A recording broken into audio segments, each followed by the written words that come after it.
How in the world did you ever get involved in praying to demon spirits? A fellow that had been on a particular ship with me, he told me, "Hey, I got something fantastic to tell you." He said, "I am affiliated with people that speak with the spirits of the dead. How would you like to talk to the spirit of your dead mother? And I was shocked. I was shocked. He said, you wouldn't be afraid of talking to the spirit of your dead mother, would you? Well, I said, I'll tell you what, I would have to give that some thought, because it's something I never thought about before in my life. Most of us probably haven't. A little afraid of something like that. Well, he says, you know, it's written all over your face. You're afraid of going to a seance. But he says, I know you. He says, you're going to come. And then he started telling me how brave I was when I was aboard ship, you know, different things. He says, you're not the same man, you're changed. You're chicken. That's all I needed to hear. I said, when do we go to a seance? So one Saturday evening, we were in the place. It was the first time. Very beautiful place. The medium was a lady. She had a gorgeous new home in Montreal. And there were about 20 invited guests there, which I was one of them. And she communicated with the spirits for there's different people there, and they're telling them what the spirit said. One man said, I would like to talk to my friend that died 6 months ago, but I don't want him to appear, just want to talk to him, because he says, I don't trust you talking to my friend for me. So the medium says, let me inquire of the spirit. Yeah, the spirit will talk with you. And that big masculine voice was heard in the place. It says, hi, Frank. It's nice of you to ask for me to talk with you. And they had a little chat. And after it was over, Frank says, this is the greatest thing on earth, to be able to talk with the spirits of the dead. Then the medium said, we have a very special surprise tonight for you people. A spirit will manifest itself openly here in a few minutes, and it's like a big gust of wind hit the building and right through the wall. Now the lights weren't terribly bright, but they were like living room lights, a couple of floor lamps and maybe some of these, and that translucent being seemed to come right out of the wall. How did you feel right at that moment? It's almost like my heart stopped a little bit, you know, very weird feeling. So it was a lady in a beautiful evening gown, swirling. And she said to Mary, my dear sister, you are so wonderful to have asked for me.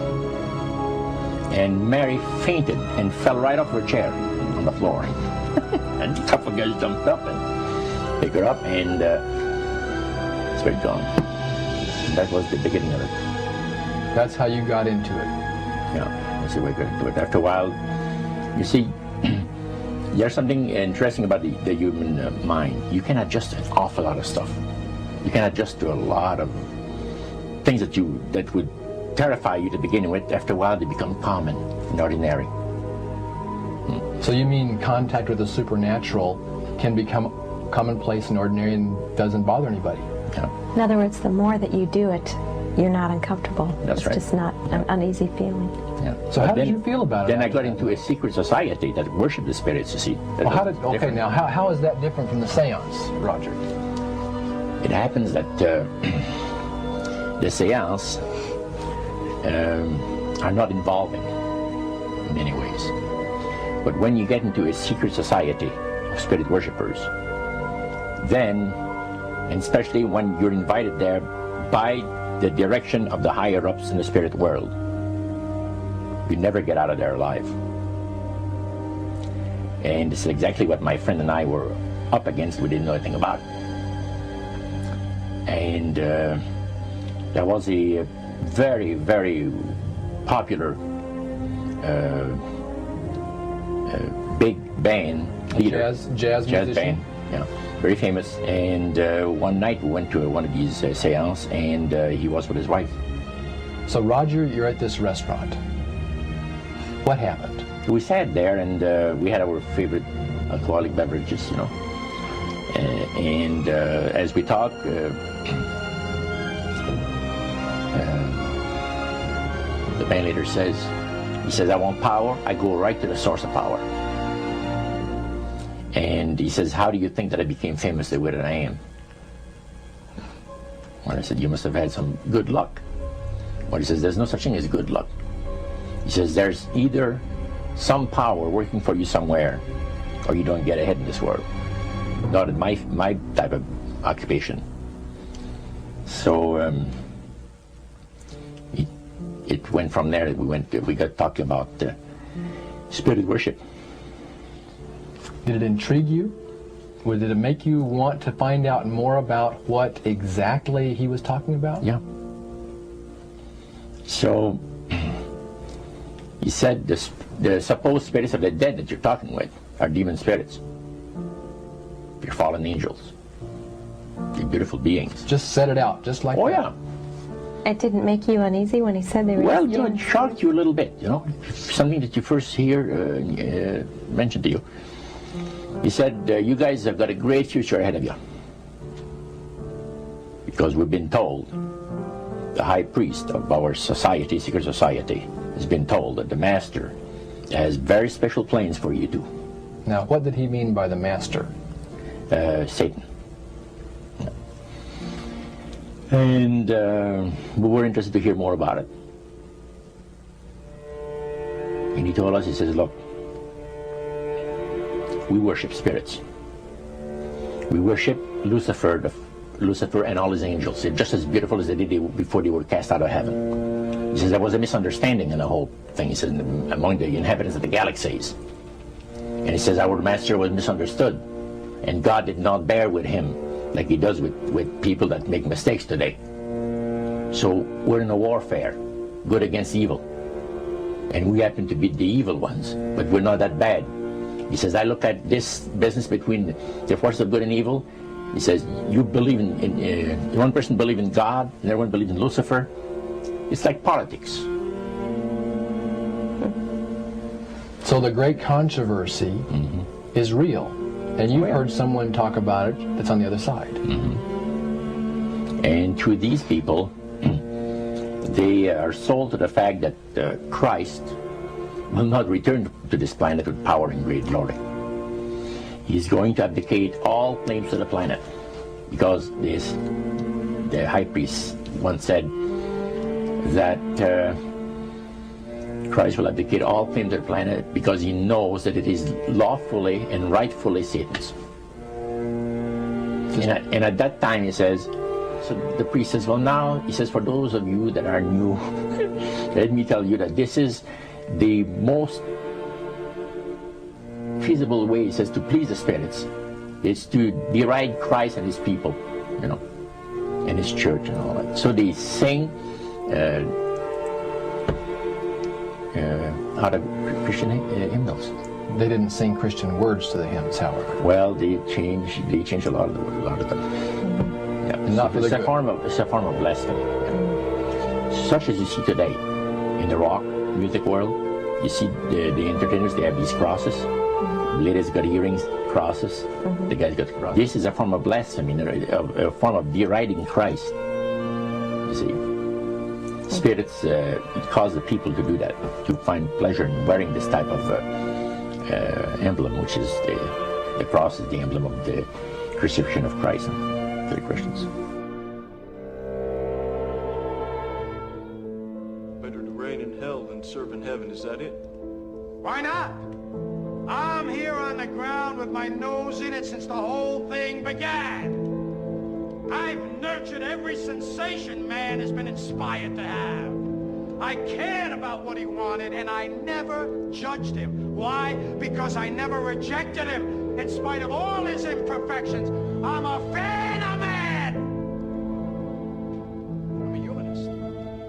Maybe the last humanist. Who, in their right mind, Kevin, could possibly deny the 20th century was entirely mine?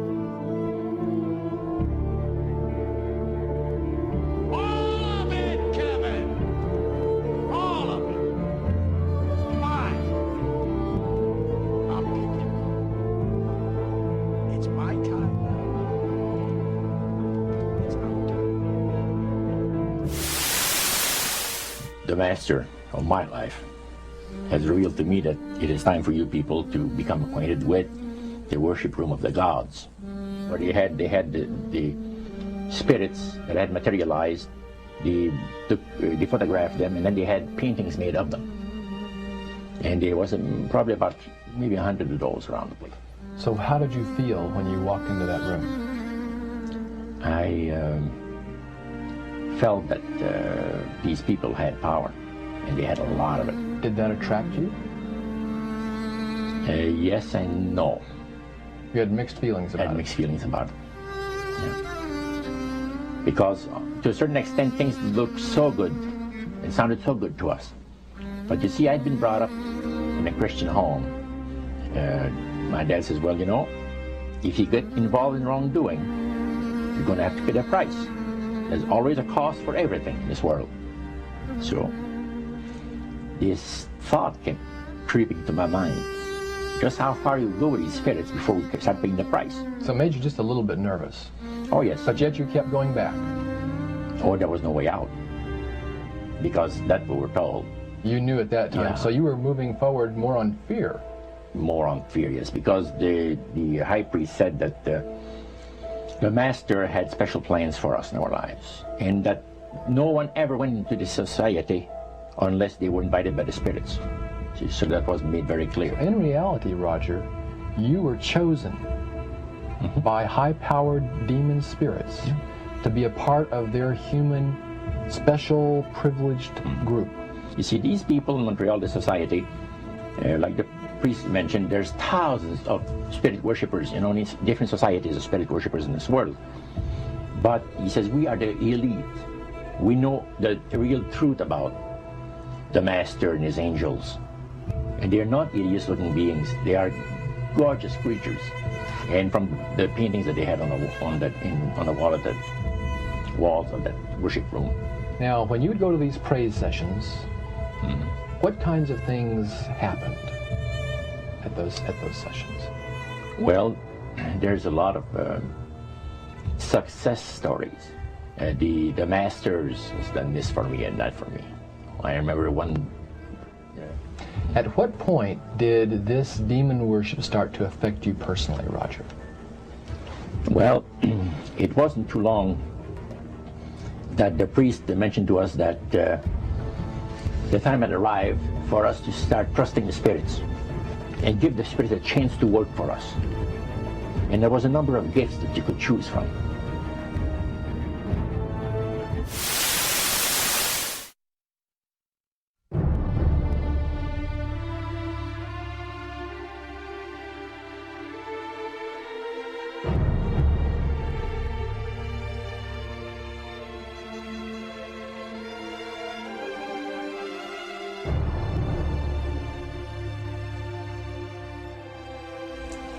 They had three major policies that were going to be followed. First, Lucifer says, we have to make sure that people, humans, get to believe that Satan and his angels do not really exist. You know, Roger, that's interesting because a recent research study report that I read indicated that in a national survey, I believe it's over 75% of people do not really believe in a real tangible devil. But there is one. Oh, yeah. The next thing, the three parts policy that they had adopted there, the second one was to find a way of being able to get total control of people's minds. And that would be done by taking hypnotism out of the realm of the occult and introduce it as a new science for the benefit of mankind. They felt that by taking hypnotism out of the realm of the occult and introducing it as a new science for the benefit of mankind, they could then use people of great renown, educators, people of capacity, that would do great things, such as supposedly regress people in time to former lives that they had.